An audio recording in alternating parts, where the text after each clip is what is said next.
Around the outside goes the Audi R8. Look how much Miller's caught back into play. Exactly. Miller's still slot chopper. He's left on second and change. All of a sudden, Miller's back in play.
Does he have it? Medeiros is going to get it. They're going to toss it. They haven't got it. He's on the outside line though, going into the fastest corner on the circuit. Surely this can't work. Dominic Ligner has got a sensational run outside line now though for the heavy braking zone. Around the outside goes the Audi R8. Look how much Miller's caught back into play. Exactly. Miller's still slot chopper. He's left on second and change. All of a sudden, Miller's back in play. Can Barry do it? Big Barry's going to do it.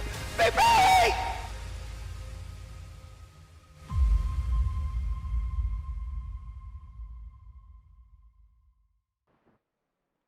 Good evening, ladies and gentlemen, and welcome back to Monday Nights. It's the JPB Broadcast presents Season 5 of the JPB Clio Cup and Round 2 from the dusty lands of Laguna Seca. I am James Parfitt. I'm going to be joined in the booth by Tom Cairns today, who is going to come along and fill in for Nathan while Nathan is away. I think he's gone and watched Birmingham play football. I'm not really sure if that's a thing or if really Birmingham are any good. I don't know what's going on, but he's away off watching the football. Today is Nathan, so there you go. Welcome in, Phil, as always. Welcome in, Red. You were in earlier, sitting there, waiting patiently. Thank you so much for joining us, but it is round 2 of the new layout, the new format, the new following officials of the JPB Clio Cup, and we can keep you up to date with what is happening in the scores. In the rookies, currently at the moment, the first timers into the league, Ludovic Jure is out in front of 128. Young Kian Palmer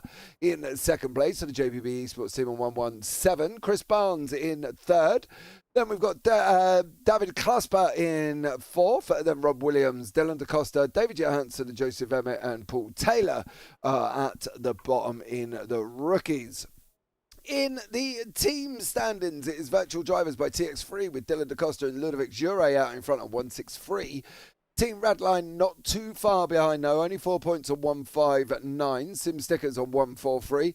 Blade Designs in 4th, JPB Esports in 5th, Kraken Race in 6th, Goldwing Motorsport in 7th, Photomedia.com in 8th, with Dan Lewis from Team SRL in 9th place. In the overalls, the one that everybody's looking forward to, and it is Luke Maxwell out in front. That will come from the fact that he took 2 wins last week in VIR, of course. Had a bit of a rough round 2 on that one. Ludovic Jure in 2nd, Sam Van Olst in 3rd, then Wayne Palmer, Kian Palmer, so dad and son. Wayne being dad, Kian being the son. Dec Crowther, Dylan DaCosta, Paul Godden, David Klasper, Chris Barnes, Stu Gibbons, Carl Jacklett, Rob Williams, Edward Parfitt, John McCutcheon, who had a rotten race, and Dan Lewis are the last of the points scorers. Let's bring Tom into the booth. We can have a quick chat. Tom, welcome in, buddy. How are you? Thank you very much, James. Hello to everyone. Good to be here to commentate on some Renault Clio action. A circuit that is very, very, very much a fan's favourite at Laguna Seca, situated in California in the United States of America. And just to answer your question about Birmingham, yes, they do have a football club. They by the name of Birmingham City. They were playing Preston North End, for your information. I won't give the score away, just in case people wanting to find that out for themselves. But yes, it is good to be here at Laguna Seca, otherwise known as the WeatherTech Circuit or WeatherTech Raceway, however you want to put it. And qualifying is underway, a 10-minute session to determine the grid for race 1. We've got 15 drivers involved this evening, as far as I know, as we were watching practice just before we went on air. And we are focusing at the moment on the green and black liveried SRL. I believe is that Carl Yacolet who is on a lap. That is Dan Lewis. Dan Lewis is on their outlaps at the moment with Dylan DaCosta and Edward Parfitt. John McCutcheon, David Clasper is also out. Carl Yacolet is there in the yellow photo media machine. He's changed his livery. It was red and is now gone over to the famous yellow. Dec Crowther is here. Wayne Palmer, Sam Van Holst, Kean Palmer, of course, Wayne's son. Stu Gibbons and Paul Godden, and yes, before anybody asks, Edward Parfitt is my son, and he is downstairs in my living there as well, driving away. Bless his little cotton socks. So there you go. Do Birmingham have a football team, says Phil? Yes, they do. Birmingham City. I believe they're rivals of Aston Villa, if I'm not mistaken, Phil. That is right, Tom, isn't it? Aston Villa are their rivals? Yeah. Well, luckily, I am a football man myself as well as a petrol head. And yes, they do have a rival, well, many rival clubs in the Midlands do. Birmingham, Aston Villa is one of them, as you've rightly mentioned. And of course, the likes of West Bromwich Albion, Wolves, Leicester, Coventry as well. There's a lot of Midland clubs that Birmingham very much have rivalry with. Oh, okay, so there you go. There's quite a few Midland derbies going on, Phil, just like there's quite a few London derbies as well. I'm obviously a Spurs fan myself. Don't ask, don't comment. I go through heartbreak every single season. We're at the top, then we're 6th, now we're 5th, and we're 3 points away from Aston Villa with a game in hand. And just to top it all off, we've got West Ham tomorrow. Great. So hopefully we will get over that one. But 15 cars on the racetrack. We're looking at Dylan DaCosta, who is currently on his fast lap. He's got 2 purples on the board, a green in the middle as he's heading around turn 10. Got to get that down in that little alcove on the right-hand side. You see the track loops away from you, dips away down to the right. You've got to make sure you can get the car hooked up in there. He's got a purple in sector 4.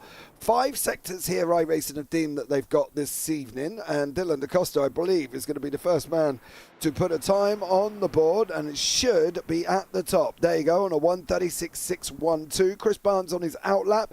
Rob Williams on his outlap. Sam Van Holst and Dec Crowther go over the line practically together. Sam Van Holst there with the faster 1:37.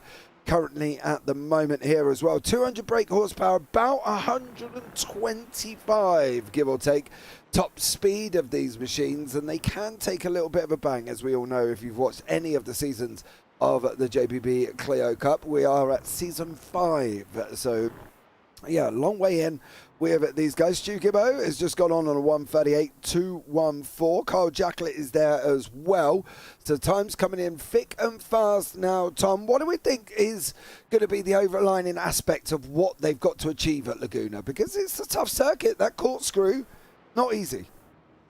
It's a very difficult circuit to nail, very difficult lap to put together, because the undulation of the circuit is what drags that car. It kind of entices you to take as in terms of nailing the apex. You have to turn in earlier for the undulating parts as opposed to the sort of flat surfaces. So you've got to be able to really position your car very, very carefully before you start turning in. It's like brake, foot off the brake, and then turning into the corner. And it's even more challenging when the corner sort of drags you down as you turn in, because you can't really steer that much when you're going downhill, i.e. going through the corkscrew section.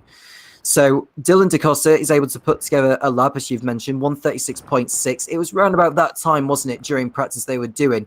So we are expecting that kind of time. He's able to improve to a 36.5.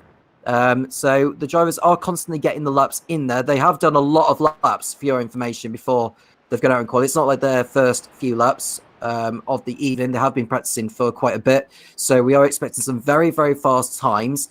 All the drivers are within the same class as each other as well, so it's not distinctive to see much slower drivers in comparison to others, which should make it for a very, very interesting trio of races this evening. We've mentioned that the times from qualifying will determine the race 1 grid, and the results from that will determine the race 2 grid, but the top 10 being reversed for race 2, and for race 3, I believe the whole grid, the top 15 that is, being reversed, that is determined by the results of race 2. You are correct. It will be a complete full flip on its head. We have got a few people that aren't racing at the moment. I know we've lost Luke Maxwell for tonight, as Rob Williams goes over the line 144. He's not going to be overly impressed with that situation. Young Kian Palmer is only a young lad here as well, the son of Wayne Palmer. Kian's getting into the Clios this season. I've seen Kian in SR10s and he does incredibly well. And he's started to progress really well in the Clios. I think that's one of the things regarding the Renault Clios that you can... It is a good beginner's car here in iRacing to get to grips with. And that's one of the things these guys are really sort of interested and excited about with being in the Clios. Front wheel drive, you know, they've got all of their workings together, and it's a really good learner's car, and young Kian has just been getting better and better and better as the time has gone on. As I say, I've watched him in SR10s last season and he's improved quite a lot. He's got a time on the board, puts himself into 7th on a 1:38.038 at the moment. So more and more coming, I'm sure, from this young man himself. As I just big him up, he goes round at turn 1, which is unfortunate for young Kian there, Tom. But he happened to spin just as I was singing his praises. Yeah, well, he'll be happy to have got that time on the board, although he would have wanted to give it another go. He's got round about... He should be able to get out just in time. There's over 2 minutes remaining, so he'll be able to complete his outlap before the checker flag falls. So hopefully he'll be able to get another run in there. And now we are looking at what looks like the purple and black liveried car of Dylan DaCosta, is it? That's coming through. He's going through turn 10 now, and we could potentially see him improve his time. He's only going purple in the second part of the lap. What will he conjure up in sector 3 as he approaches the line now? It's a 36.5 he had previously posted, and it doesn't look like he's going to improve on this one. In fact, he's backed out of it, so he doesn't go any further ahead of the others, but it's looking good for him to seal pole for race 1.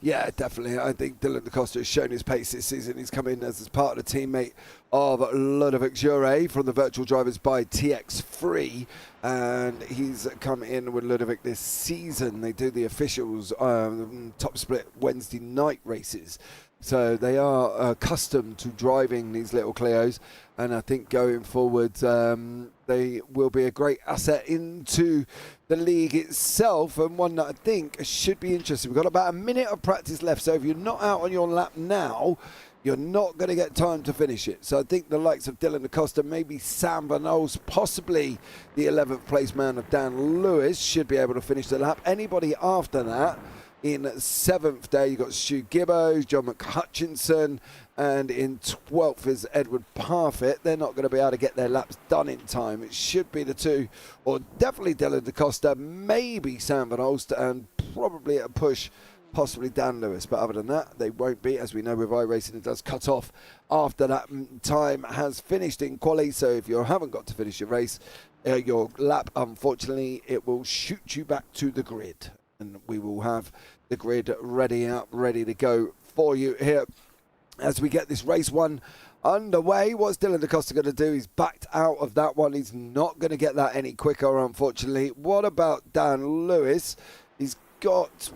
nope, unfortunately, you're not going to get done John McCutcheon is another one that is not going to be finishing off. The grid will be up for race 1, and this is how it will go. Dylan DaCosta will be in first with John McCutcheon in second. Sam Van Olst will be in third. Dick Crowther fourth with Wayne Palmer and David Clasper in fifth and sixth. Stuart Gibbons in seventh and eighth. Kian Palmer in ninth, Ludovic Jure in 10th, with Dan Lewis in 11th, with Edward Parfitt in 12th, Paul Godden in 13th, Chris Barnes, and then at the back end will be Rob Williams. I know Rob is not a lover of this car. It's not everybody's favourite, is it, Tom? But, you know, some people like the open wheelers, some people like the big GT3s, others just like running around in little roller skates on wheels. Some children even prefer rolling those, you know, those shoes where they've got like rollers underneath them and sometimes like roll along. Yeah. Do you know the worst thing? My daughter's got a pair. They're called Heelys. My daughter's got a pair. Yes. I even saw a few of them wander around and think, yeah, that's kind of a throwback. I never had them myself, but I know a lot of people used to have them. I thought to myself, what's the actual point? Because they look quite dangerous to be wearing, especially going around a shopping centre. You know, sometimes you run and then the roller sort of starts circulating and you sort of go forward more than you anticipate. That's the sort of danger of it all. But answering your question, I obviously, I'm an open wheel sort of specialist myself. I prefer those, but these are a different kettle of fish to drive because the amount of weight that you're having to sort of put into the corner when you're turning into the sort of slow speed corners like the Andretti hairpin, for instance. But the drivers are clearly very acclimatized to these machines, really. Because obviously they have a lot less downforce than an open wheel, as you well know. But they're still very, very fun to drive as we are ready for the start of this one. Where is Dylan DaCosta? Where is Mr. DaCosta, and why has Mr. DaCosta missed the start of the race? But we are up and running. It is green, green, green. Sam Van Olst has got off the line, and he's got that inside run down into the Andretti hairpin here. The left-hander at the base of the hill with John McCutcheon in second. Then Dick Crowther, Wayne Palmer, David Clasper, Stu Gibbons is also there. Everybody makes it through cleanly. No real dramas. Dylan jumped straight to the pits at the start, and has fortunately not made race 1, and David Clasper's in there with Dick Crowther battling away, Carl Jacklett, Stuart Gibbons and Ludovic Jure. These 15 machines all doing a great job, everybody away cleanly, no real dramas for anyone. I think DaCosta joined the race after starting from the pit lane, but he's got a whole heap amount of work to do. There you go, look, he's joined the race, but Van Olst into the lead ahead of Hutchinson in P2. Will Palmer getting off to a very good start. He was 5th on the grid, but obviously benefited from DaCosta's late appearance in this one. So Wayne Palmer up there in 3rd place ahead of Clasper, and Jackalett is in 5th position ahead of Crowther and Gibbons. We've seen a few position changes left, right and centre, so I'll let you run through that. As that is Jurets going toe-to-toe there. That looks like Gibbons. Is that who's alongside him? Yeah, Gibbo is behind him there as well. Stuart Gibbons in that orange machine. He's sandwich, blade design sandwich with Dick Crowther, his teammate in front. Ludovic Jure now going round turn 10. He's chasing him down. Dylan DaCosta is slowly getting on into the back of the pack. You're going to be looking up the road in a minute. There is Rob, there is Chris Barnes, there is Edward, there is Kian, all battling away here, and Dylan DaCosta's flying. Maybe he's on the last to first challenge here and thought it would be a little bit too easy if he started from the front, but David Clasper is breaking away. He's in that Wayne Palmer 3rd place at the moment, being chased down by Carl Jacklett. He's in that middle no man's land of about a second in front to a second behind, so he's got to make his way forward. Sam Van Olst, he got off the line like an absolute rocket, Tom, and did a great job. He has. As we watch Van Olst coming through turn number 4 in the race, he's got nearly a whole second ahead of Matt Hutchinson as they come towards the left-hander. It's a very smooth corner that they can get through. They can see that sausage curb on the inside. Very easy to touch that, but these cars are absolutely designed to go through that. It's a bit like with a road car going over a ramp. Well, maybe not a ramp, but you know those... speed bumps. Well, maybe it is called a ramp. It's those bumps, yeah. These cars are very well designed for those, as opposed to an open wheel car. But they're going through the corkscrew now, where you don't see those sausage curves, and thank goodness you don't. As Van Olst slides his way through, and he's maintaining the lead at the moment over the 69 car of John Hutchison, the Scotsman, giving chase. And we've got Wayne Palmer, who's keeping in touch on those 1.4 seconds behind the second place driver. DaCosta is ahead now of Rob Williams into 14th position. How quickly can he make up ground after the late start to this race? Yeah, we got Ludovic Jure has cleared that Qualva. He's now sitting in behind Carl Jacquelet in 5th and 6th place respectively. Then the two Blade boys setting after that. Paul Godden from Sim Stickers here, one of the sponsors of this evening. Deck from Blade Designs is the other sponsor of this evening as well. So you can go and check out both of them, and links down in the description below as well. If you want to get yourself some stickers for your keyboard, you can. And Paul is now doing trophies and stuff like that, so you can go and check that out. Jacquelet and Jure opening up a bit of a gap. Godden in there trying to close down on Gibbo. Dan Lewis trying to stay ahead of Chris Barnes. He's got to be like a cat in the headlights at the moment. Scurry away if he can, because Chris Barnes is bringing along Edward Parfitt. He's bringing along Dylan DaCosta. He's bringing along Kian, and he's bringing along Rob Williams for good health. So Dan Lewis there. Got to get on your bike a little bit, mate, otherwise you're going to be swamped. But Ludovic Jure, Carl Jacquelet, our resident defensive linesman, has just made a mistake that's going to open the inside up for Jure as they run up the rail straight up into turn 7. Now they're going to be going into the corkscrew. They're going to be going in side by side near enough. Jacquelet slots in behind. He's going to have a run coming out the bottom end of the corkscrew. Now he's going to be looking up the inside of turn 9. He's taken the more shallow line to Jacquelet. He didn't let the car run out. Tried to take it out and made it, didn't make it through, as he goes now down through 10 and into 11. Great battling going on with Jacquelet and Jure, but at turn 9 is always the one that catches people out, because you can tighten that up more than people think, to be honest with it, Tom. Absolutely. We've seen some side-by-side action going on through there, and this is only the tip of the iceberg with this battle going on between Jure and Jacquelet as they come up to begin at lap 4 now, 5 minutes into the race. I can say that DaCosta is in 13th position after starting from the pit lane.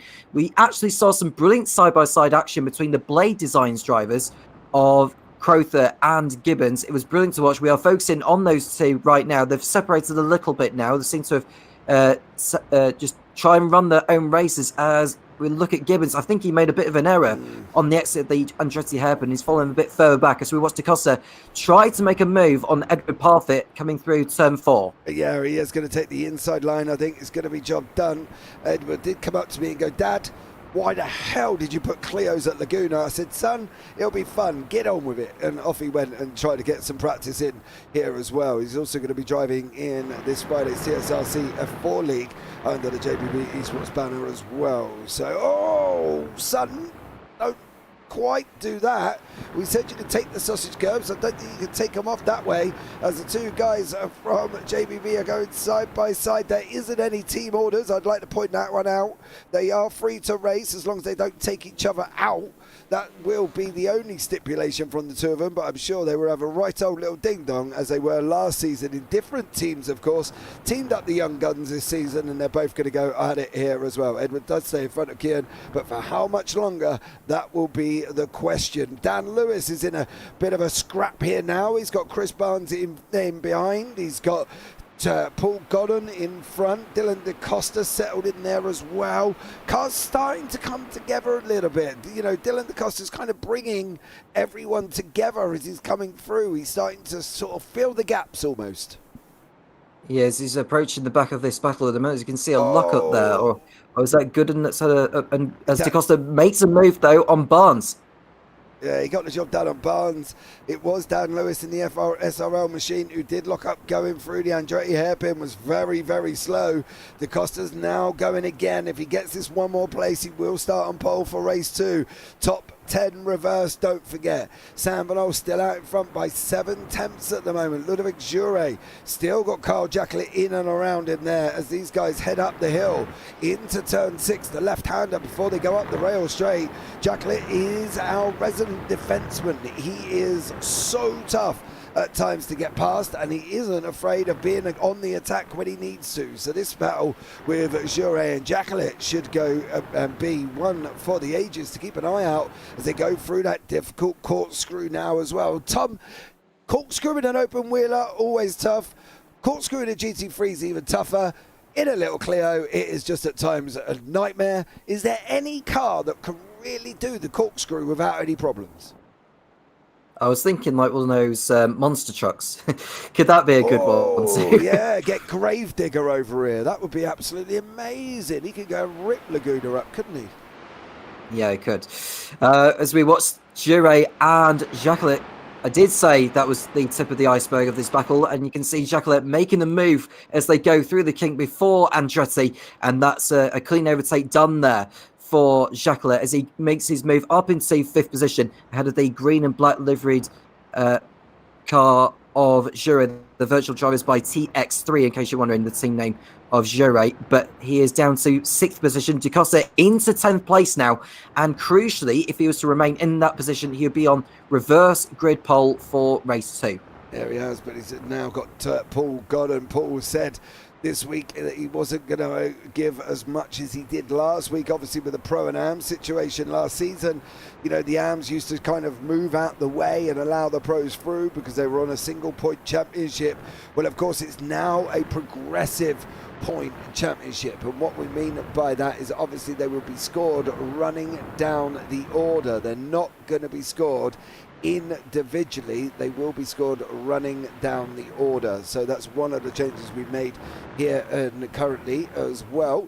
So we've got that to look forward to here again, as these guys are going to battle out for every single point here again on this thing. 50 for the win, 42, 36 is the first 3. That's what they get there, and obviously an extra point for pole position and the fastest lap in each race. Not pole position in each race, just the fastest lap in each race. Pole position was only for race 1 that they scored that point for. Dylan DaCosta's coming in the background there. You can see Gibbo and Crowther in the middle. We've got Ludovic Jure, Carl Jacqueline still continually fight down at the bottom there to the right hand side. You saw the leaders. Jure's going to try and go around the outside. Big, you can see the brakes in the rears lighting up like an absolute Chinese firework display as Crowther and Gibbons now continue to close in with Dylan DaCosta coming in as well. This could be a nice little tidy 5-way fight there, Tom, as we've broken into the second half of the race. I'm loving the superlatives that you're coming out with there, as Jacqueline and Jure refuse to leave each other alone. You can see Jure having a little sniff again as they come towards the left-hander of 6. And I have to say, this battling we are seeing with DaCosta making his way through the field is coming up behind the Blade Designs cars of Crowther and Gibbons. Gibbons is the first of the 2 he'll need to dispose of.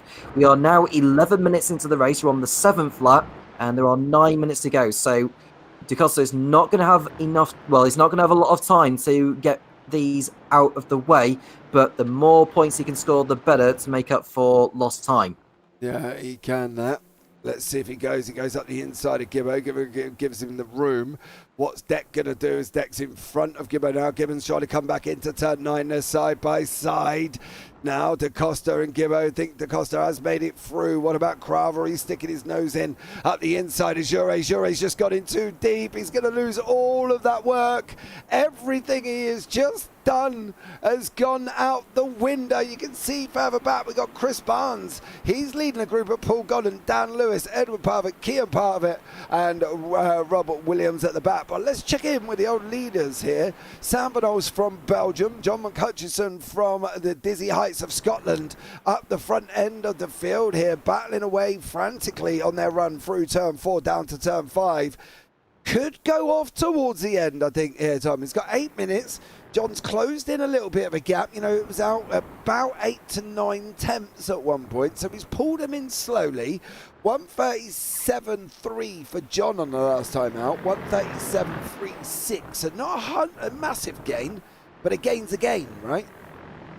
Yeah, a gain's a gain indeed, and you can see how far they are ahead of the likes of Wayne Palmer and David Clasper as they come towards the corkscrew once more. It's a matter of time before Hutchinson decides to make an absolute last gasp. It could even come down to the last lap, to be honest with you, before he decides to go for it. But he can afford to even have a bit of a dummy with Van Aert because he's got that 6-second margin over Palmer. DaCosta already up to 5th place now.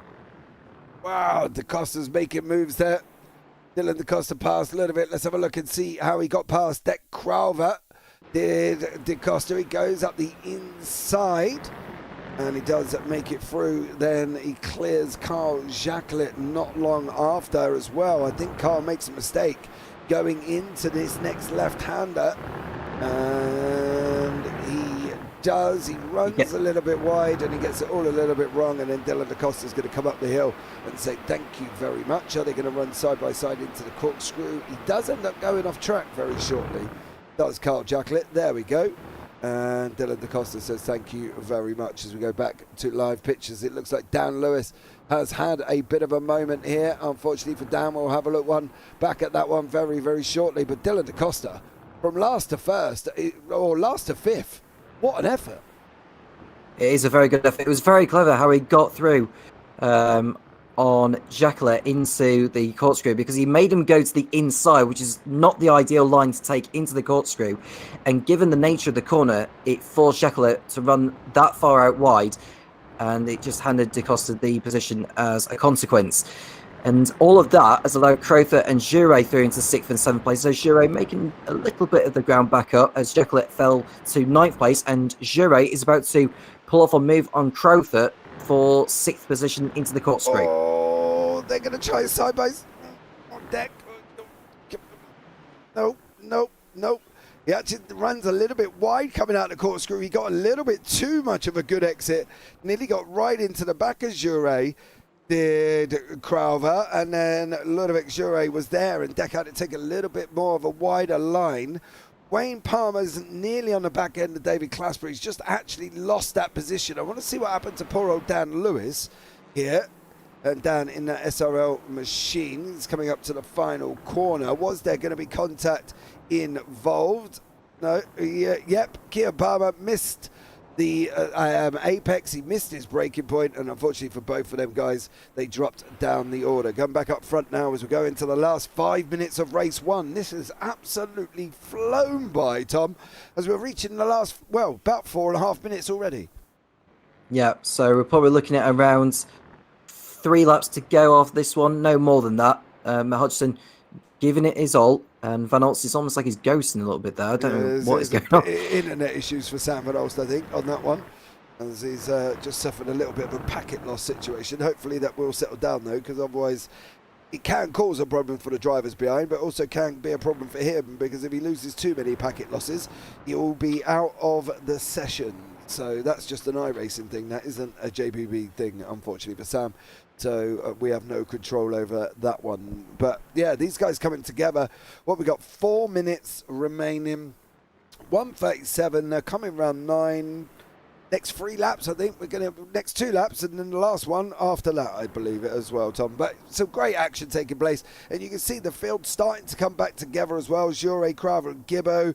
There's been a Lewis and Palmer trying to make their way as well. So action all the way through at the moment. It is. Jure's got through on Da Costa for 5th place. Da Costa has fallen down another position. I wonder what's happened to him. Oh. He lost a place to Deck here. That, my dear, is what we call a wonderful world of slowdown in iRacing. And I can guarantee that probably would have come from the corkscrew, and it has by the looks of it. He loses a place to Ludovic Jure, and unfortunately to Dylan Da Costa. Slowdown has cost him dearly there, and then now he is down in 7th place. I suppose technically for Dylan Da Costa, the further back he finishes, obviously if he doesn't, just to make sure he doesn't go past 10th, he'll be right at the front of the grid for race 2. So is it technically a hardship being in 7th at the moment when he's going to be on road number 2? Well, you got to think about the championship in the wrong one. You mean you don't want to be losing points just so that you get a better grid position, because if you know if you're in a quick enough car anyway, or you feel like you're a quick enough driver compared to the others, why should you feel the need to drop down the order just for the sake of getting a better grid position? And we're looking at the 2 leaders as Van Olst is trying to maintain his composure at the moment as he fends off the Scotsman Hutchison as they come towards the end of what will be the 3rd to last lap. John doing his best to keep the pressure on as they begin lap number 12. Yeah, it should be the penultimate one before we go on to the final lap here, of course. John McCutcheon only 3 tenths back. Carl Jacklett and Chris Barnes is in 9th and 10th. And if you're wondering, well, Carl is down there. Carl made a mistake a little bit earlier on, as we saw. It looks like Edward Parfitt's gone off as well. Paul Godden's also off and had an off, and Kian Palmer has also had an off. So, yeah, some bit unfortunate off tracks coming into people here at the moment. John's looking up the inside of turn number 3. Didn't quite get it through this time. Now he's going to come into 4. Is he going to look again? He's got to just look at trying to get a run, I think, Tom. That's the important thing. Momentum-based car. Got to keep up the momentum. Otherwise, you're going to be in trouble. Yeah, he needs to maintain control of his own vehicle, really. Try not to focus too much on the car behind, because that's what Matt Hutchison will be wanting him to do. Renault needs to just concentrate on where he places the car and getting every braking point correct, getting every steering point correct, and more importantly, just put Matt Hutchison off kilter a little bit, just to help him give the buffer he needs. As Matt Hutchison thinks about it for a moment, but he knows he's too far back to make a lunge into the corkscrew. And it's as you were, as the clock continues to tick down, and the leaders will be starting their final lap very, very shortly. We've got a battle for 3rd place as well between Clasper and Palmer. They've been battling a little bit. DaCosta is back through into 6th position, trying to get back ahead of Jure. Will he do so before the checker flag? We'll find out within the next lap. So as Matt Hudson goes for it into the last turn, is he through on Van Olst? It looks like he's done it. John McCutcheon took the opportunity there. He went up the inside of Van Olst. He got the job done. Van Olst flashing there, I'm sure, just to say, well done, sir. That was a nice little move. He did go in a little bit hot, did Sam Van Olst, unfortunately. John McCutcheon has now gone through. He comes around turn 1 in the lead for the final time here. And what is happening with Dylan DaCosta and Ludovic Jure, where they're teammates? I'll be interested to see how this one pans out. Chris Barnes and Carl Jacklett and nose to tail as well as they come down into turn 1. Rob Williams and Edward Parfitt are also going at it as well. So places aren't quite fixed where we expect them to be at the moment, though, Thomas. There's still about 1, 2, 3, 4, 5 battles waiting to happen, and the important one is this front one. Yeah, Van Olst will be feeling gutted about that, having led all the way through that until the lap and a bit to go. He'll give it his all. He'll have to try and do what Matt Hutchison did on the previous lap and just force him into a mistake, but he's running too far out wide in too many of the corners, and the leaders are about to complete the first race of today, with John Hutchison taking the first win of the night. And perhaps it should have been Dylan DaCosta taking the victory, but it is Matt Hutchison at the end of this one as they complete their final lap. Yeah, McHutchison comes around turn 10 into turn 11. He's covered off Sam Van Olst. He's not going to allow Van Olst to get the run. He just parks his car in the middle of the circuit now. It's quite a long run down here at Laguna. Most of them are just there. There he is. John McHutchison is going to come over the line in that 3rd place with Van Olst in 2nd. It looks like Clasper is going to secure 3rd place here. David Clasper does secure the 3rd place. Edward Parfitt, unfortunately, on the final lap of the race. What have you done, dear sir? And whatever you did, it looks like Williams might have been involved all at the same time. Oh, no. Looks like a mechanical issue or something must have broke on from his part.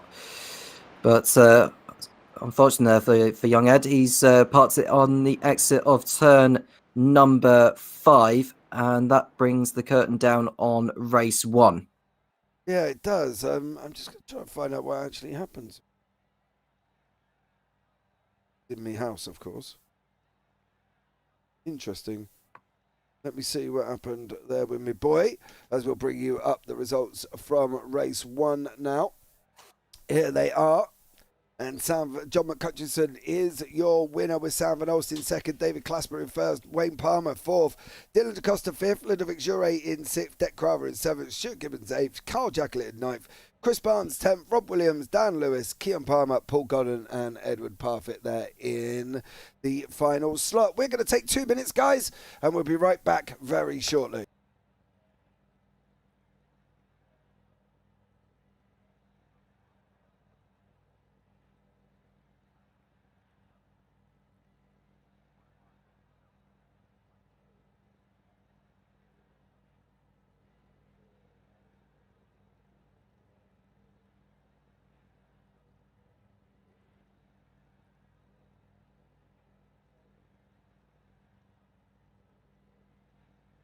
Right, guys, we are back. Apparently, Edward got a drive-through on the last lap.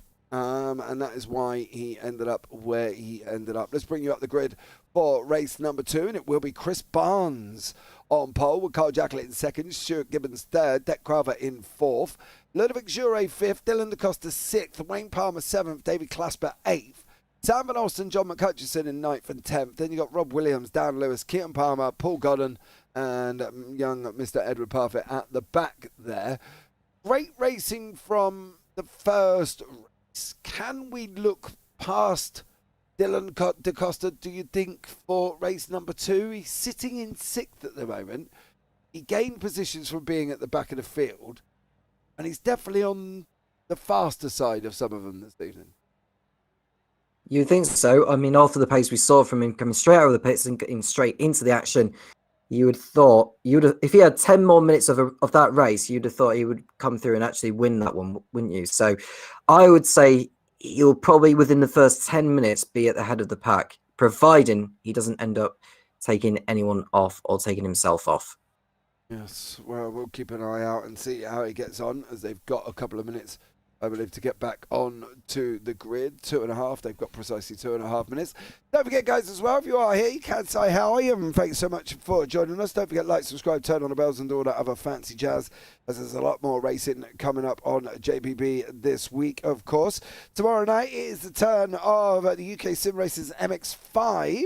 We've got the rescheduled NASCAR Super Series from Indianapolis tomorrow night, as well as the BSC are back for their NASCAR series at about 1 o'clock. Nope, hold on, 10 to 2 in the morning now because the clock's gone forward. We've also got the JPB GT4 return as well. Radical Race Series come back. We've got a new season of the TSRC F4s. Round 1, that starts on Friday. Triple Bypass are coming back as well after that Friday night with their GTP series. So get yourself involved if you like some action. We've got iFormula this weekend. We've got the VWSC Modern Series, round 4, 90 minutes of Imola. We've got the WCCS round 6 if you like your F121. We've got GT3s. We've got everything going on Sunday, so get yourself involved, and don't forget to like and subscribe and get yourselves so you miss none of the action here as well. As we've seen, Tom, the action comes thick and fast in the JPB Clios. It very much so, and the drivers just getting the drinks break. I think it would have needed, because it was quite a flat-out race in race 1. And congratulations again to John Hutchison for taking that victory and doing so right at the death, collecting 50 championship points. I do recall you saying, because you were going through the point system in race 1, weren't you? Yeah, it was 50 for the win, and then there's quite a big drop down. This is why we were talking about Dylan DaCosta trying to make his way up through, to be honest, because from where he was at the back end of the grid, he would have got 8. To where he finished, he's going to get 27, but the winner gets 50, second gets 42, third gets 36, fourth gets 33, 30, 27, 24, 22, 20. So it goes down in 3s and then goes down in 2 increments after that. But Chris Barnes is going to lead the grid here. Hope Barnes is all settled in and prepared, and he's not too leg shaky early on, of course, as you do sometimes get when you're leading a race. You get a little bit excited and your knees are weak and it all goes a little bit Pete Tong for you in the car. So let's hope Chris Barnes can get this little Clio off the line. We're just waiting for Sam Van Alsten, who is traditionally late or last on the grid. And now we are going to get race number 2 going here. Stay tuned. It's going to be exciting. It's going to be interesting. We've got 3, we've got 4, we've got 5, and the lights are out. And now we are green, green, green. Chris Barnes did manage to get the car off the line. Carl Jacklett did the same. And Gibbons and Craver. Craver, however, has left that door wide open. And Ludovic Jure is going to come and take a dive into turn 1 with Dylan DaCosta going to follow him. Craver stays out wide. That could cost him a heap of positions. He's going to have the inside for the next turn, though, so Craver might be able to cover back and get back onto that line as everybody else. It does manage to hold on to the position that he's in currently, which is 6th at the moment. Chris Barnes getting off the line, though. Carl Jacklett making a good getaway, and these two looking to escape early on. Yeah, it was a brilliant series of dicing going on and through the first few corners, but very clean throughout the first lap. Oh. So, well, I say that, I jinxed it. Oh, David Clasper, just as you said it was clean, he got caught up, I think, with John McHutchinson. And we'll have a look and see if that, I need a better camera angle rather than the one that puts us right under the bridge at the moment of contact. And there we go, unfortunately for these guys. Looks like it comes across, but we'll have another look back at that one. Unfortunately for him, though, that has put him right down the order. Edward is back in now, chasing down Kian Palmer and alongside Paul Godden. So they're going to battle it out as well. And it looks like Edward there, unfortunately, may have just got a little bit of a slowdown as Ludovic Jure still chasing the top three. And it is still Chris Barnes, Jacqueline, Jure and Da Costa, with Sam Van Olst rounding out the top five as Dan Lewis gets a bit loose in the background and nearly heads towards the wall. Yeah, he very nearly dropped it. I think he might have got the power down a little bit too soon coming out of turn 11 as we watch Da Costa make a move on Jure into the Andretti hairpin. That's enough to move him up to P3 behind Jacqueline as we begin the second lap. Clasper crossing over the line. He is at the back of the field. He's still in the race, so he's got time to do what Da Costa did in race one and make his way back through the field. We are seeing a few changes of positions there. I wonder if there's been an incident involving Gooden and Lewis, James. Yeah, Yes, there has. There has. How did He's ripped the bonnet off. Yeah, how did that one come about, though? Because it looked like there may have been a little bit more to that than what we could actually see there. Dan Lewis is on the inside of Paul Godden coming into the Andretti hairpin. Edwards behind. Godden comes in. He gets a little bit far out. Slight little bit of contact, and a bit more contact, and a bit more contact. And then, unfortunately for them guys, it's into the wall both sides for race two. So they kind of need to make sure they can get back, get the repairs done and get back out, because they've got to finish within 75% of the race distance to score points, of course. And Ludovic Jure trying to make a move up the inside of Carl Jacqueline. If you think that's going to be easy, that is never going to be easy. And I can tell you that was always going to close with Carl Jacqueline behind the wheel. Yeah, I wouldn't be at all surprised if Jure gets a penalty for that, because that was really clumsy and that cost Jacqueline a heap of positions. There's a long way to go yet, but I can imagine Jure is going to have the book thrown at him for the contact there. Yeah, the stewards will look at this after, of course. They will be post-race penalties coming out. So every result at the moment will be provisional as Sam and also Ludovic Jure here continue to battle it out. Jure, whoa, he's done it again. Was there contact again?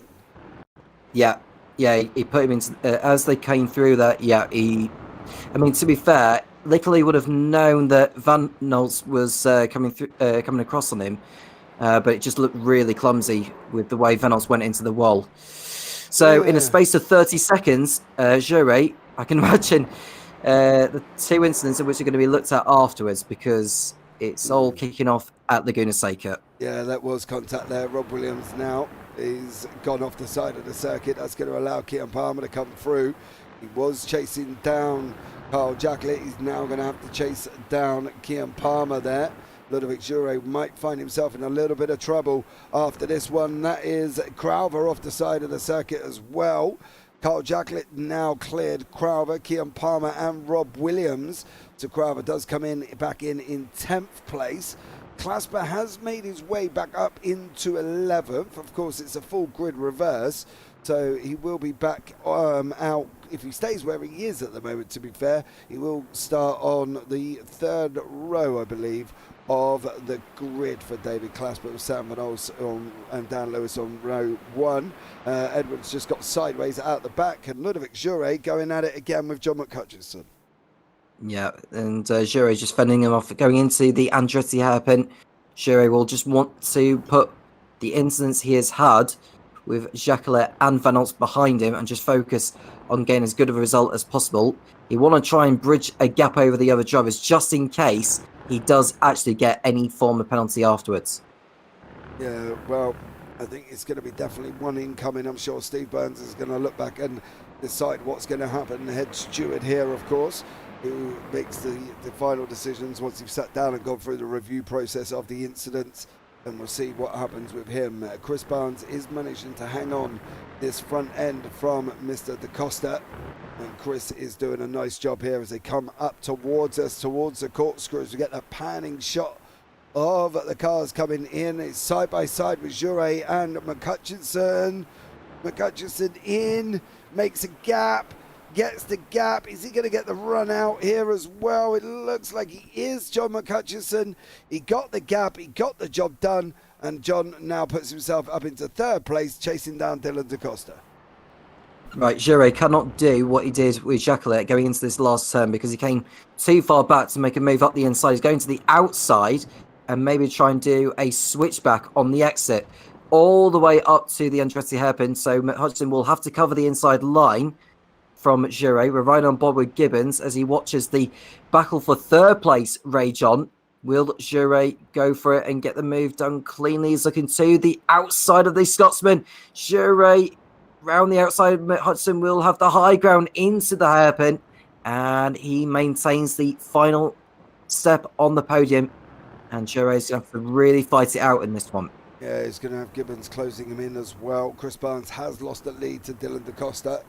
So Chris did get overtaken, but that was again partly due to his own doing here. But Mr. Barnes, as he went off the side of the circuit, overcooked it coming into the last corner, and unfortunately for him, off the side of the circuit he went. Ludovic Jure still going with John McCutcheon. Crowther still in here with Kian Palmer and Rob Williams. As deck goes up under the VP bridge before we go left here into turn number 5 on that run up. Nope, turn 6, sorry, on that run up the Rahal Straight. Again, Williams can't quite nail that corner. There's been about 2 laps in a row that he's gone off the side of the circuit there. Yeah, I just want to track limits may come into the play. You can watch Crowther go for the move up the inside. It almost looked like he ran in too deep there, and he was able to get the move done. And Palmer has been knocked off kilter there a little bit, and now he's fallen back into the clutches of what is Clasper. He's made up some decent ground after spinning out on the opening lap, and he's trying to make up for lost time as we see a car going into the pits. Who's that? That's ducking in. That's Jacqueline. Carl Jacqueline, I think, going into the pit lane. There is Carl. So I wonder what that is for on this one. I'll try and do some digging and find out in the background. But Kian Palmer there in the mix now with Williams. Clasper closing in behind them. Edward Parfitt in here. He wants to get onto the back of this if he can. He's going to try and make up some ground, I'm sure. But Stuart Gibbons also trying to not let Wayne Palmer get away, as Deck Crowther is trying to escape as best as he can. Joey G on YouTube chat, love this track. LM Sim Racing Radio Live, Ludovic Jure, sorry. Yeah. We'll just watch Crowther as he's running in P7 now. He's got 3 cars behind him. We watch Clasper, who's in 10th place, trying to make a pass on Palmer for position. The top 15, well, pretty much the whole field now, will determine the reverse grid for race 3, which means that Jacqueline, I believe, will end up being at the head of the field. Yeah, it should do that, as Carl does obviously come back out. That's the important thing here for Mr. Jacqueline. Palmer's not giving Williams an ounce of breathing room at the moment. Williams through the corkscrew here. Not a traditional car track layout. I don't think you'd see Clios in real life going around Laguna Seca. It's rare that you would see that. I mean, we may see Renault Clio's one around Paul Ricard, because they have been on. I think there was a Renault Clio sort of series on the Formula 1 support bill for the French Grand Prix in 2021, if I remember correctly.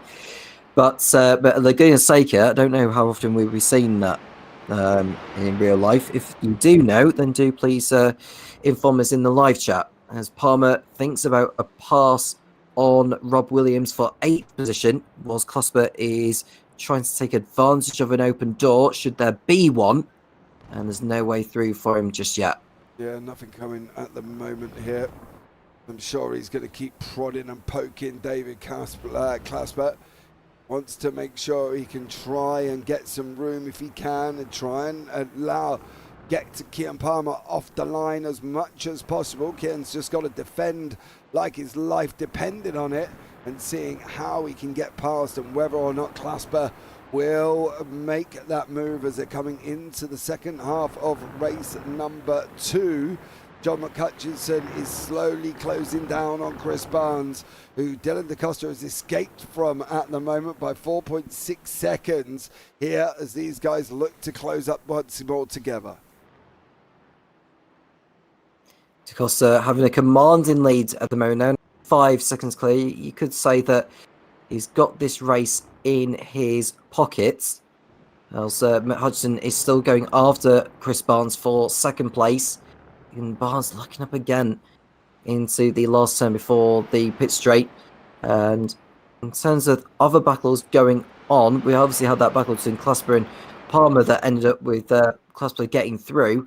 And you're hoping to make up for lost time, get through on Williams and Crowther as well. In terms of who's the fastest out of the leaders on that last lap, it has to be the driver in third place, which is Matt Hudson. Yeah, John there. He's gained 7 places from what he's done. Fastest lap 1:37.16 last time out. That was his best lap time. 1:37.11 for Dylan DaCosta, 1:37.29 for Ludovic Jure. Again, he set his personal best on the last lap, as did Crowther, as did Edward as well. So guys taking to this mid-race section and setting their fastest laps of the race. Is McCutcheon going to clear Barnes though? That's going to be the question. Barnes is on the run from 6 up the rail straight, coming in through 7 now. He's going to be dropping down that corkscrew. McCutcheon's got nowhere to go. He's forced to the outside. Barnes is going to try and go too wide. They are going to go too wide. Now on the exit of 9, is McCutcheon going to tighten up the inside? He's not. He's going to run behind Barnes this time, Tom, but he had the opportunity to tighten up the inside if he needed to. Yeah, it almost looked like Matt Hodgson was going to exceed track limits on the inside into corkscrew, and now he's pushing Barnes into a mistake through the penultimate turn. And is he going to maybe think about a switch back into turn 11? You could just see the way Barnes is defending, which is very, very clever, and that's bringing Jure into the mix. And is he going to take advantage of these two battling? He'll want to get onto the inside, really, and just force his way through, but it has to be clean. Yeah, it does. But are they going to end up going 3 wide? That's going to be the situation, isn't it? Are they actually going to end up 3 wide here? Because that's the worst thing that they actually don't want to do, and they don't want to end up 3 wide. They want to make sure that they can clear this race cleanly, and for these guys, it's something they are going to have to try and achieve. Always difficult when you're going side by side with battles, that you can end up, inadvertently taking each other out. Yeah, we've just seen Hudson try to do what he did with Van Aert in the first race, and maybe try and force Barnes into a mistake, because turn 11, the last... Oh, there you go. He's run wide, and that should allow Matt Hudson through. Barnes has made a mistake coming up towards the corkscrew. He's lost 2 places. He goes in behind Jure. Jure's going to try and dive in. He didn't make it this time through the corkscrew. They go. John McCutcheon is through, and Ludovic Jure also made his way through. Unfortunately, Barnesy has dropped him back down into 4th now. For John Barnes, I'm making love children up between John McCutcheon and Chris Barnes. For Chris Barnes there, unfortunately. David Clasper's now on the back end of Rob Williams, so they will continue to fight as well as they're heading into the final 5 minutes. Yeah, Clasper closing in on Williams at the moment. He'll to get this move done, and I think that'll probably be as high as he'll end up, bar any mistakes from those ahead. And the laps tick down, or the laps continue to count. The time is continuing to tick down because they're 7 seconds clear of the rest of the pack. And the battle for second place is far from over, as Palmer is in 5th place ahead of Gibbons. And that battle is looking to hot up in the closing minutes. Yeah, 4.5 minutes on the clock now. Barnes is still there with Jure. He's not allowing Jure to get away. It's important he tries to stay with him as best as he possibly can there. And let's see how he gets on and whether or not he is going to be able to get back here. Let's see how this goes once more. Chris Barnes, Ludovic Jure going up into the corkscrew now. Got the left and right drop downhill to contend with. And now he goes down. He's still there. Still give or take. Clasper's now also there. He's got Rob Williams. These guys running up into the corkscrew as well. Here, Tom. Rob looking a little bit raggedy with Clasper behind him. Yeah, I'm not surprised he locked up there because he knew Clasper was closing in. And Clasper trying to squeeze his way through. That would have been far too suspicious there because the corner is just right there to entice you with that sausage curb on the inside. And Williams continuing to run wide there. Clasper should be alongside and head through here into P8. Yeah, Clasper does make it through over Williams now. This is one of the closest battles. We've got 3 minutes 20. Probably about another 3 laps to go. Dylan DaCosta's broken away out in front. He's 7 seconds up the road. Williams is not giving up. He's got to keep trying to get near Clasper. And unfortunately for Rob, he's off the side of the circuit again. Ludovic Jure, Chris Barnes, though, not giving up on each other at the moment. No, this is far from over. This is going to go right to the last up of it. Although Matt Hodgson looks to be safe in P2, but the final podium position is still very much at stake between Jure and Barnes. Barnes up the inside there into the left-hander. He got over the curve. Jure runs, as does Barnes. Jure able to keep hold of the position there ahead of the Kraken Racing machine as they head towards the corkscrew once more. Jure's got a little bit of a buffer, but Barnes isn't going to get this up by any means. But he's only got 2 more laps to go before race 2 reaches its conclusion. 2 more laps. Question is, though, Tom, is can he do it within 2 more laps? That's going to be the question. Can he get it done within 2 laps, or is Ludovic Jure just too quick on the board for him? Well, what is important to note as well is the incidents that Jure has been involved in. So what we see on track may not be the final result further down the line. Well, let's see what Barnesy can do. I'm sure he's not going to give up. There's a puff of smoke from Jure in front. There's a puff of smoke from John McCutcheon in front of that. Gibbo and Palmer are almost coming back together as they're going over towards the penultimate lap. Rob Williams is also there. That's still David Clasper in front, but Ludovic Jure and Chris Barnes are not leaving each other alone as the leader is on the run from 5 to 6. He's going to be starting his run up the Rahal Straight for the penultimate time, but at the moment it's all about what Barnes is going to be able to do. One mistake with 2 laps to go, it's all done. Yeah, Barnes up the inside again. Will they get through safely? He's up the inside over the curb.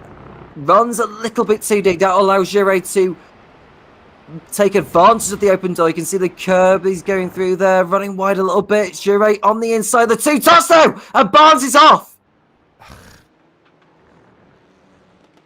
Do you know the unfortunate thing is I can safely sit here and say that was going to happen all day.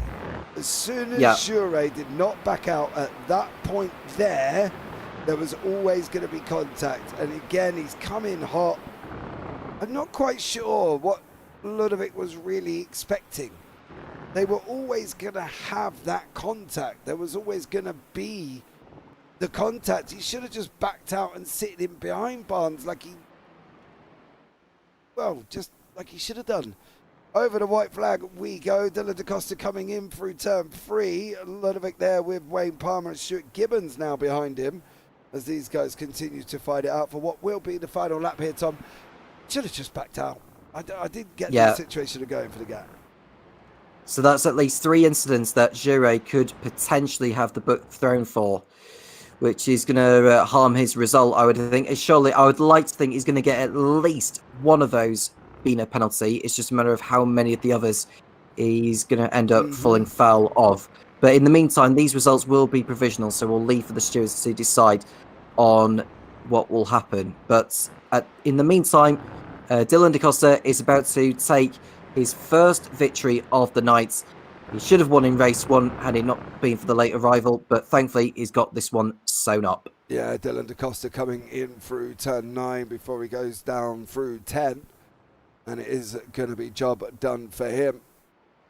Good job overall. We did say he was kind of looking a little bit racy, kind of looking a little bit of a shoe-in for this win, starting in that 6th place, and he has taken it for race 2. Dylan DaCosta comes over the line. He is your victor. John McCutcheon again gets another podium. That's his 2nd podium of the evening for Mr. Much Hutchinson there as well. We'll pencil in Ludovic Jure for 3rd, but I don't know how long he's likely to be going to be staying there for if these incidents do get reviewed. And Rob Williams and David Clasper now going still as they come down the line. It is going to be Clasper who's going to take it in 8th. Williams will get the 9th. Keaton Palmer, Edward Parfitt, Paul Godden, Dan Lewis, and then Sam Van Olst will be the last one over the line there. And he is in 14th. He's all the way round at turn number 5. So we will have to wait a minute there as well. Ludovic Jure could find himself in a little bit in trouble by the end of this round. Yeah, and another incident I will add in there as well, James, is with Matt Hutchinson and Clasper on the first lap. It almost looked like a typical first lap incident. So that'll be another incident for the stewards to be looking into after this race. So Hutchinson's 2nd place may not be as secure as he might think, but then again, I won't speculate too much, and we'll concentrate on race 3 as Sam Van Olst. I know he's had a lonely race, but at least he's still picking up points for completing enough laps. I think he's completed the same number of laps as DaCosta has done. Yeah, I think he's going to come over on lap 13, which is what Dylan DaCosta would have done there. So Sam Van Olst will get points for race number 2. Let's have a look at the results of race number 2 here. Dylan DaCosta is your winner. John McCutcheon in 2nd with Ludovic Jure in 3rd. Wayne Palmer 4th. Stuart Gibbons in 5th with Chris Barnes and Dick Craver 6th and 7th. David Clasper 8th. Rob Williams in 9th. Then we've got Kean Palmer in 10th, Edward Parfitt in 11th, Paul Godden, Dan Lewis 12th and 13th, Sam Van Olst and Carl Jacklett, your last on the grid there. We go back again into a brief little moment, 5-minute warm-up, guys. We're going to take a quick break just to grab a drink and sit back and just sort of relax for a minute and maybe go to the loo. But for now, we'll see you shortly.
Okay, guys, we are back as we're coming towards the end of warm-up. We've got 1 minute remaining here as well. Thank you again for joining us. Before we go into the final race of the evening, it's been thick and fast here, Tom, I think we can safely say.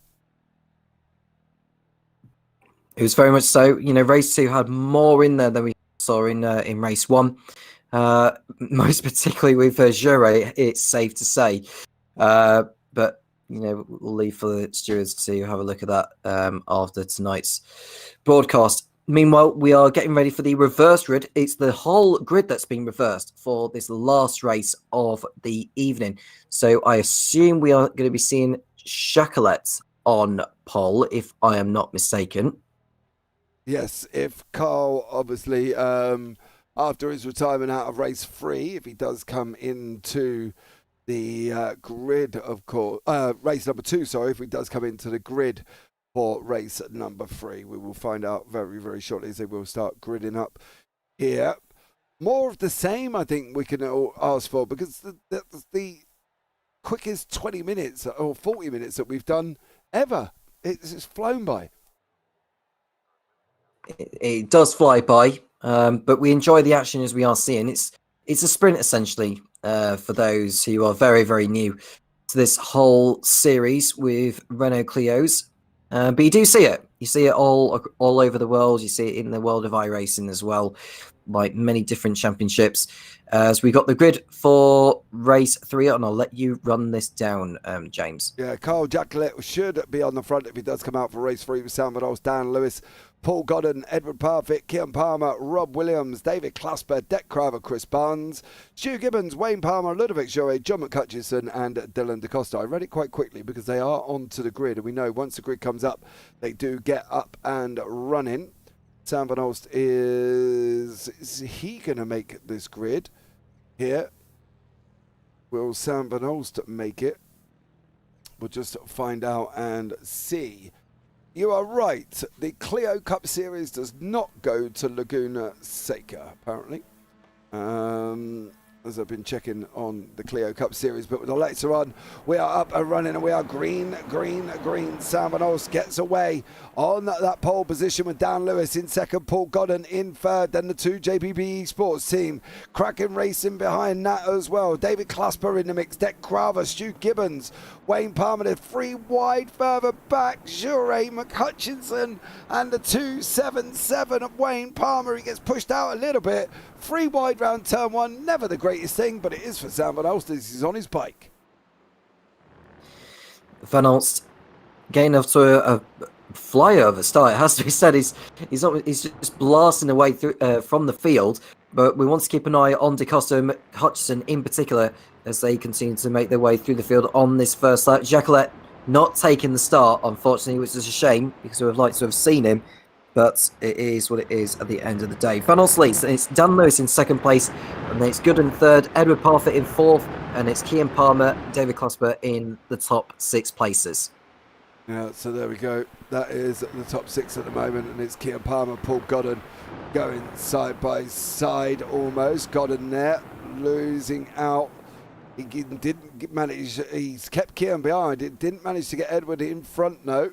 And then Dylan DaCosta's also trying to make strides through the field. However, for Dylan, he's hit the roadblock. That is John McCutcheon. That is probably going to be one of the most interesting ones on here as these guys are now. Dylan DaCosta off the side of the circuit, unfortunately. John McCutcheon holding that position. He holds the inside. He does manage to keep hold of it. Sam Van Olst is down the road, and everybody else is not too far away from each other here. You can see the whole field spread by 8 seconds with Williams at the back. But it is John McCutcheon trying to make his way through on Edward here, going down into turn 1, gets the job done. Clasper's looking up the inside as well. This looks like there was a bit of a massive lock-up from Dylan DaCosta. He's managed to get the car stopped, and they're underway. The action here at the beginning, frantic, frantic, frantic. Frantic indeed, as Clasper's still going side by side with Barnes as they head towards turn number 4. Clasper to the outside of the number 7 car, but he's gone out too far out wide, and DaCosta remarkably is just sailing through the field. It's almost like the cars are standing still for him. right round the outside of Clasper, nearly getting through on Barnes, but he goes too deep and goes too far out wide. Yeah, he does, unfortunately, for Dylan Da Costa there. He's onto the headlights. I don't think the guys are going to actually really pay much attention. I don't think anybody of these drivers will look back and go, well, no, sorry, sir, we were battling and you went in too hot and we took the opportunity. So there we go from that one. But it is the cracking racing of Chris Barnes. Got these drivers all around him at the moment. Oh, Edward Parfitt, Dylan Da Costa, John McHutchinson have all looked like they've made a mistake. Ludovic Jure. Edward goes round the outside. Jure in like a hot potato. Oh, dearie me. Man, Ludovic. What is going on with Jure tonight? I really... I just don't know where to begin with that. No idea. It looks like Deck Crowther's had to jump back to the pits though. And his car is just broken after Ludovic Jure going in like an absolute missile. Chris Barnes with Kean Palmer, then John McHutchison with Stu Gibbons, Paul Godden, Edward and Dylan Da Costa behind. Dylan's looking at going up into turn one. I think we might need to get Dylan Da Costa just settle down a little bit. He seems to be driving a little bit aggressively. Yeah, it was a little bit erratic, really, from Da Costa. Just, he feels like the first few laps are like his race, if you want to put it. But he's got 20 minutes to make his way through the field. If he can just keep it clean and get through the field, you know, one by one, he's got a chance of winning this race. But he needs to not lose too much time behind the likes of Palmer, Hutchison and co. Yeah, he definitely has. He's trying to make the time up. The problem is, as you say, it's a bit erratic. A bit diving into the corners, expecting gaps left, and it's not always going to be the case as it's shown there. And definitely not coming into the likes of John McHutchison. He's not going to roll over and get his belly tickled as old John. And tell you what, if the door isn't left open and you send it on him, he's not going to be best in press. Chris Barnes chasing down Paul Godden. Oh, Barnesy's got a bit of a run over Godden now as well. Surely's got to look up the inside. Godden doesn't really put up a defence at the moment. Chris Barnes is going to make it through. Nice overtake from him. What's happening with Ludovic Jure? Well, he's gone and... Jure looking to get through. Yeah. Yeah, he kind of forced Kean Palmer wide. He didn't make the manoeuvre.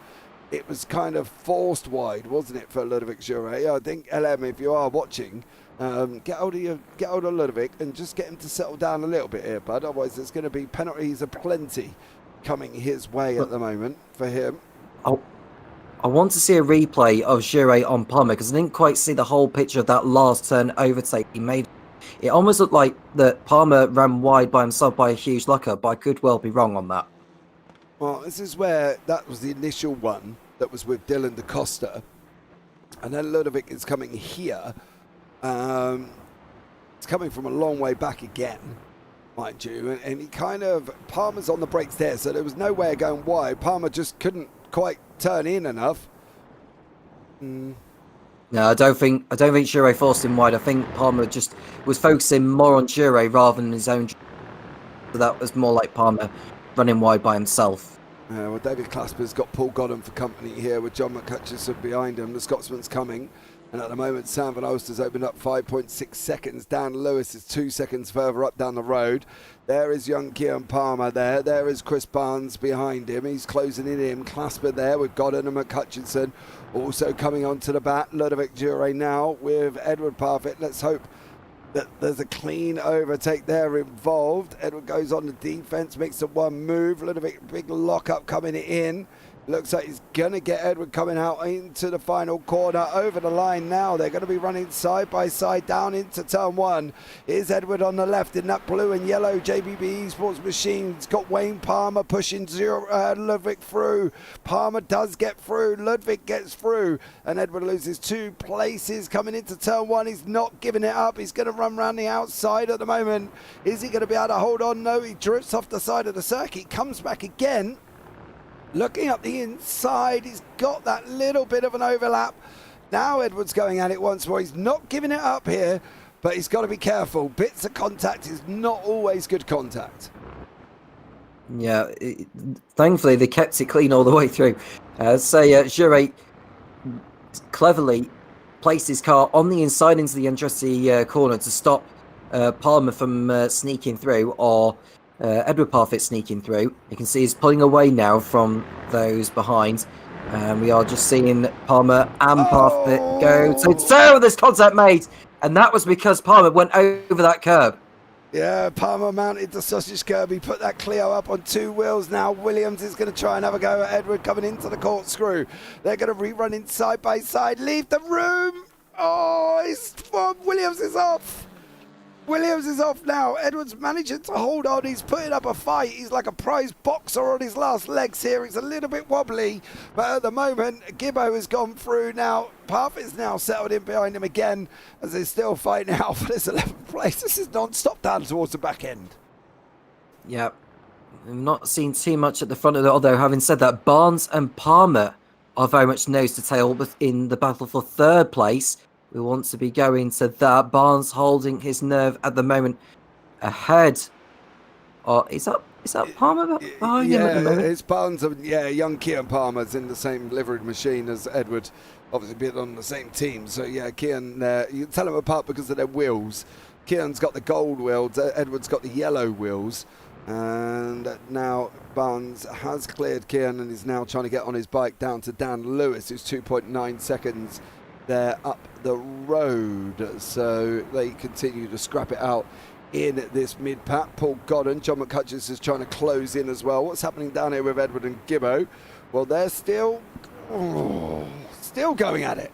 They're not giving up here, are they? Well, saying that, Edward's just run wide and just made a little bit of a mistake, unfortunately for him. So he's lost a little bit of time to Gibbo, but Barnes is not made such a mistake, and he's being chased down by Kian Palmer here as well. So battles are plenty in race 3 as we go into the... God blimey, where has the first 10 minutes gone, Tom? Yeah, it's watching Van Ons, he's got nearly 9 seconds in hand over Dan Lewis in P2. Barnes is another 2 seconds back from Lewis, and he's got 4 cars, maybe 5, breathing him down like a shark. Yeah, he definitely has. John McCutcheon side by side with Clasper. Comes over the line. Casper's trying to squeeze away from that inside. You've got to give him room. Van Olst on the bottom right-hand corner there, just as you see. But you can see the depth drop by the way the undulation works on this circuit. From where they are here to where they are up there on the left-hand side. It's quite a drop down into the Andretti hairpin and quite deceiving at times. I don't think people realised how far it did drop as Dylan DeCosta Clasper still going side by side here as well. They're on the run through turn 4, off into turn 5, side by side again. On the run down now, is Clasper going to give it up? I don't think he's going to. He's going to stick that Clio in. Oh, DeCosta is going to go, and is he going to make it around the outside? They're still side by side. Have been for half a lap. They're still going to carry on going into turn 6. Stay out of the sausage curb. Oh, Clasper. Yeah, Clasper's run wide. Yeah, still going up the hill now into the corkscrew side by side. Yeah, so DeCosta's going to have to really brave it out and send one to the inside and try not to give Clasper the high ground on the exit of the corkscrew. And he's done exactly that, has DeCosta, and thankfully got through without any contact. I don't know how. I think Clasper must have missed him by about an inch. Kian Palmer now just lost that position to John McCutcheon. He's just run round the outside going into the final 8 minutes almost here. And John McCutcheon does make it up. Chris Barnes also trying to follow him through. Now Dan Lewis has been dragged in. Dan Lewis is 2.6 seconds here, Tom, has gone. He has gone now, and he's now getting into the thick of it. Yeah, well, I just saw Barnes let DeCosta go through because he thought, you know what? That's not my race. I'm just going to let him go. I'm not going to battle with him. I'm just going to let him overtake these guys ahead, and I can get back into the mix.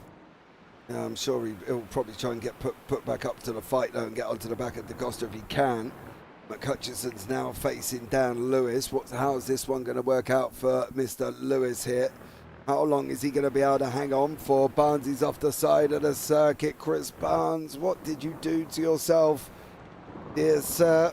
And unfortunately for him, he just runs completely out there, unfortunately for Chris, and jumps back into the pit lanes. So that'd be an interesting reach out, and I'll find out what happened to him here as well. So just find out on that one there, Tom, as these guys continue scrapping.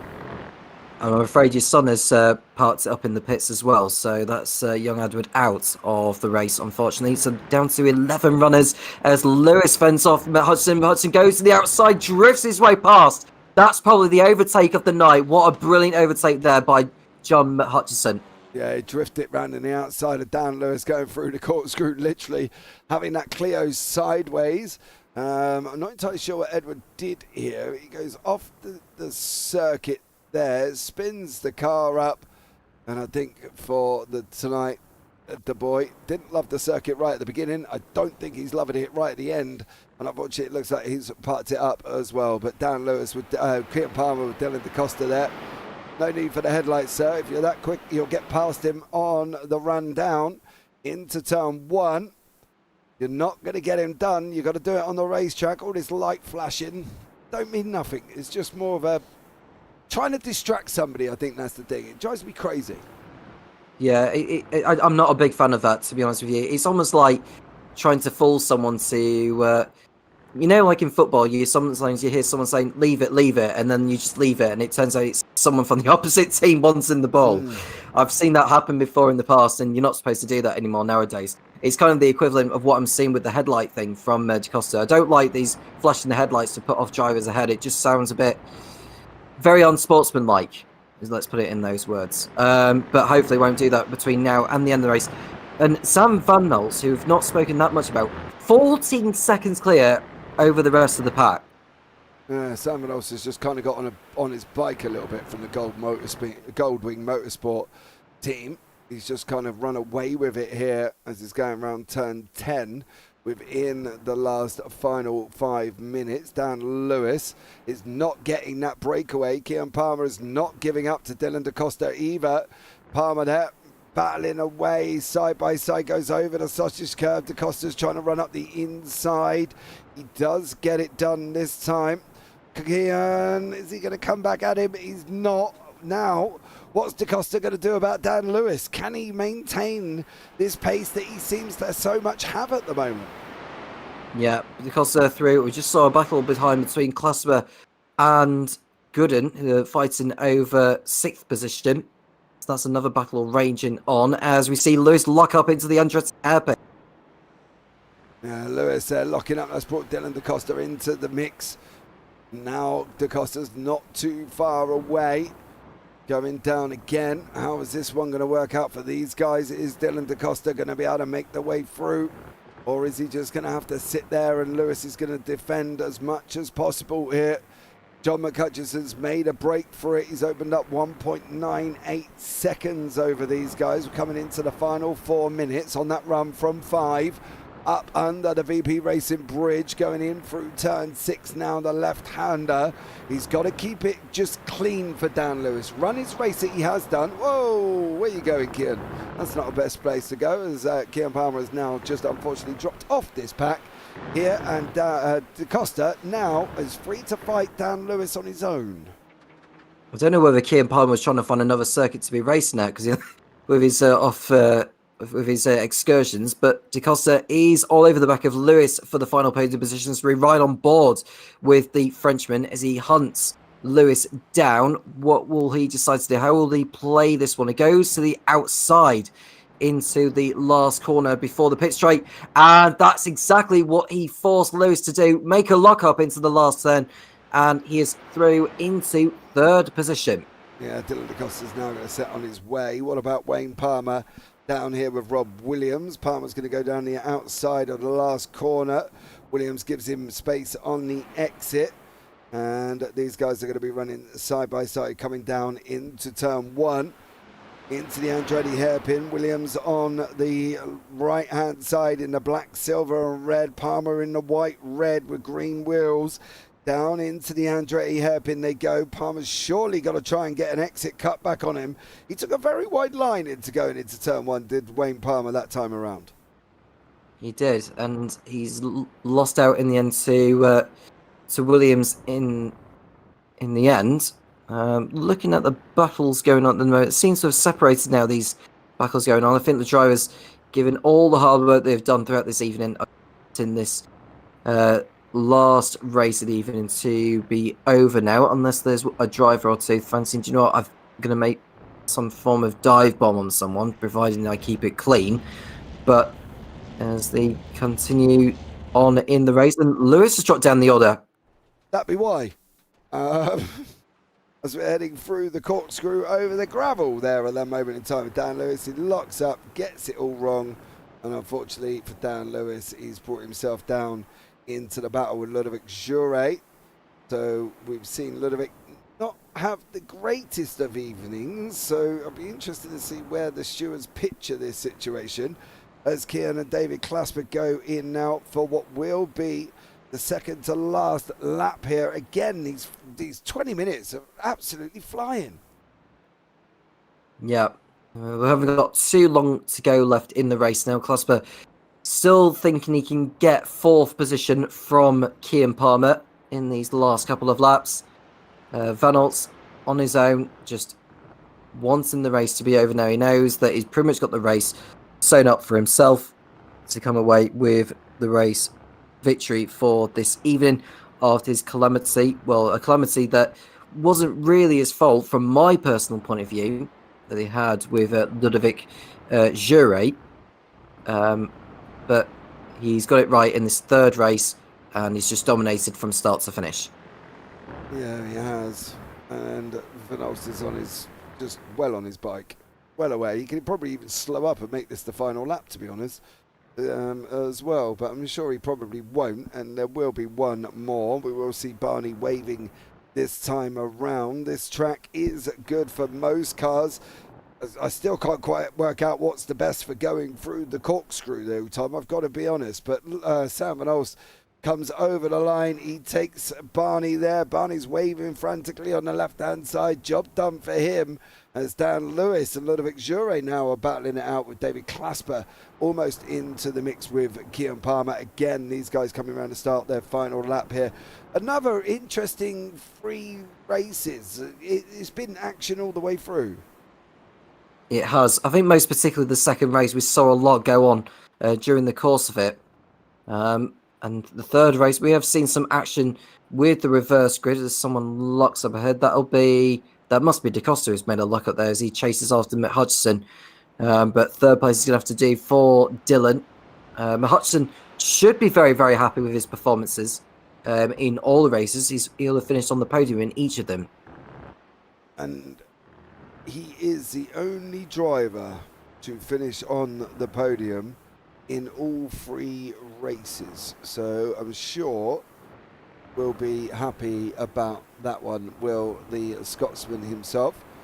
As now Sam Van Alst is on his way through the corkscrews, dropping down into turn 9 for the final time. Ludovic Jure and Paul Goddard now in their own little fight. Gibbo on the lights. I'm not quite sure who Gibbo's flashing. You're not really near anyone, Gibbo. But Sam Van Alst comes over the line here through the final corner. He's taken the victory in the 3rd race of the evening. Sam Van Alst does the job. He gets the win for that Goldwing Motorsport team. It comes over the line. Jobs are good one for him. And a win on the board. John McCutcheon coming over the line. He's going to take 2nd place here. And Dylan DaCosta will take 3rd. So there. And young Kian Palmer will get 4th place. Clasper in 5th. Ludovic Jure. Looks like Paul Godden's going to hold on as they come over the line. It is Paul Godden. It is Ludovic Jure there. What about Wayne Palmer? Is he going to get hold of Rob Williams before they get over the line as well? It's not looking like he does. And Williams does manage to hold on. He's probably still going to ring me tomorrow and tell me he hates the car. So Rob Williams as well. So let's see what this goes on now. And we'll be able to bring you up the results of the final race of the evening. And what an interesting evening it has been. Sam Van Alst is your winner with John McCutcheon in 2nd, Dylan DaCosta in 3rd, Kian Palmer in 4th with David Clasper 5th, Paul Godden in 6th, Ludovic Jure in 7th. Then you got Dan Lewis, Stuart Gibbons, Rob Williams and Wayne Palmer round out the top 11. Then beyond that you got Chris Barnes, Edward Parfitt, Dec Craver and Carl Jacklett. Well, There you go, Tom. How was your first dose of the Clios? It was a Cliesque, if that's a particular word. Is that a I word? just pretty much made that.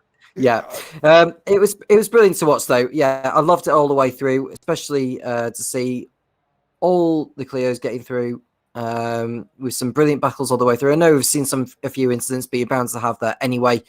And we look forward to the next round of the championship where the Clios will be racing at, which is at the Summit Point circuit. Yes, we will head to Summit Point next week, and then we will go on to the Oran Park GP. Winton Raceway is going to be a new one for everybody. Then the Hockenheim National A circuit, Circuit de Lebanon. Suzuka East will be round 8, Arena Oschersleben will be round 9, and then we will finish off round 10 at Donny National Circuit there. And we're going to have a chat with Mr. Paul Godden, who is with us in the booth, who I believe I may have interrupted right at the point he was talking to John McCutcheon. Paul, welcome in, buddy. How are you? Yeah, evening, James. Good, thanks. How was it out there, mate?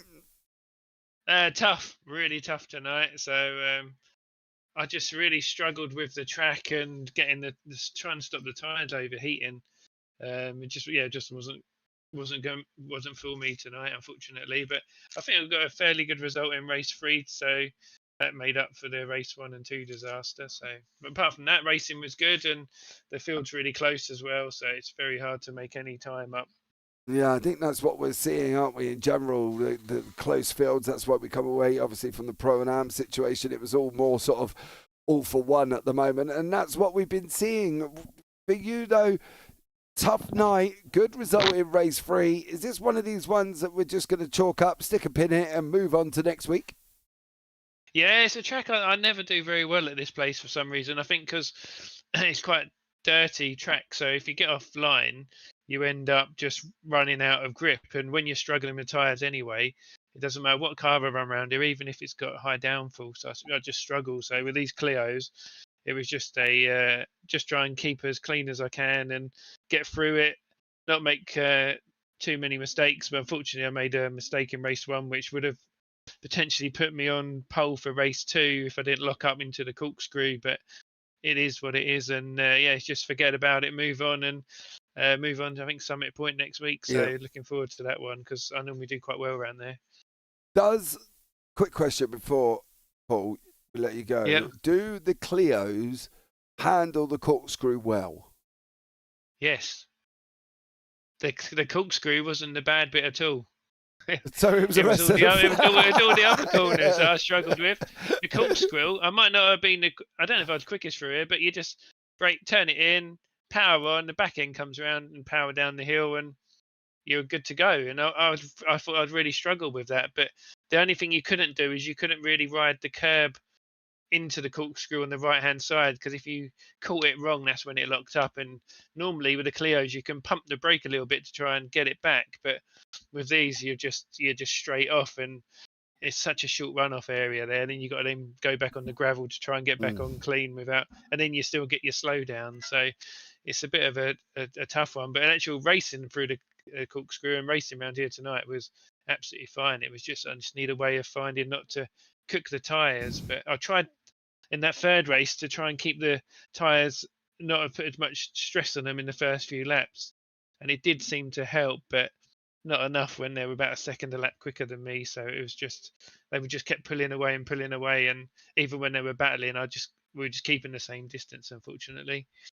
Well, it was a good race overall, good 3 races for us to sit here and watch, Paul. Thanks so much for joining us. Anyone you want to shout out before we let you go?